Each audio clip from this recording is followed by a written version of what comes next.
The Montana State Bobcats' dream season ended in disappointment last night. The team's only loss came in the FCS championship game. The Bison, an FCS powerhouse with 9 titles, scored early and often, opening up a 14-0 lead in the first quarter before heading into halftime up 21-3. But the Cats, a perfect 15-0 coming into the title tilt, scored 2 touchdowns in the third quarter. In the end, though, the Bison would not be denied, ending the Bobcats' championship run 35-32. And Congress certified President-elect Donald Trump's election victory yesterday afternoon. Trump's challenger, Vice President Kamala Harris, presided over the electoral count.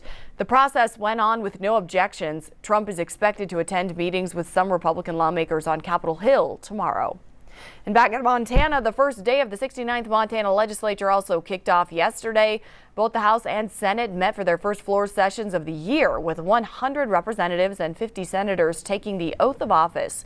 Committees will get to work on more than 4,200 draft bills beginning today. And while 100 lawmakers were sworn into the Montana House of Representatives today, 12 stand out. That's because they have a slightly different role as they represent Indigenous voices in Montana.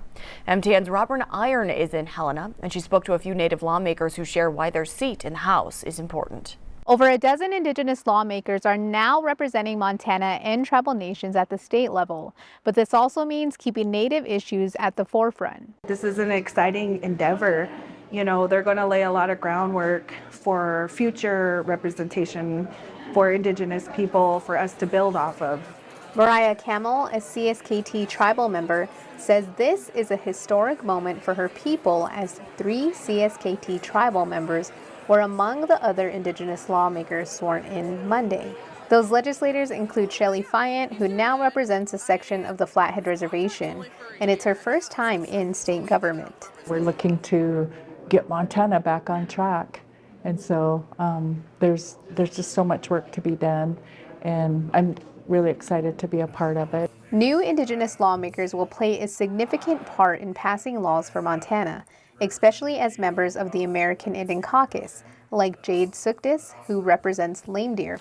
Suktis says it's important for Native people to pay attention and understand the laws being presented and passed, not just for themselves, but for all of Montana. It's incredible to be in this position because our ancestors fought so hard to be here and keep our identity alive, and to have our voice included in these sessions is just, it means the representation for all Indian country. In Helena, I'm Robin Iron, MTN News.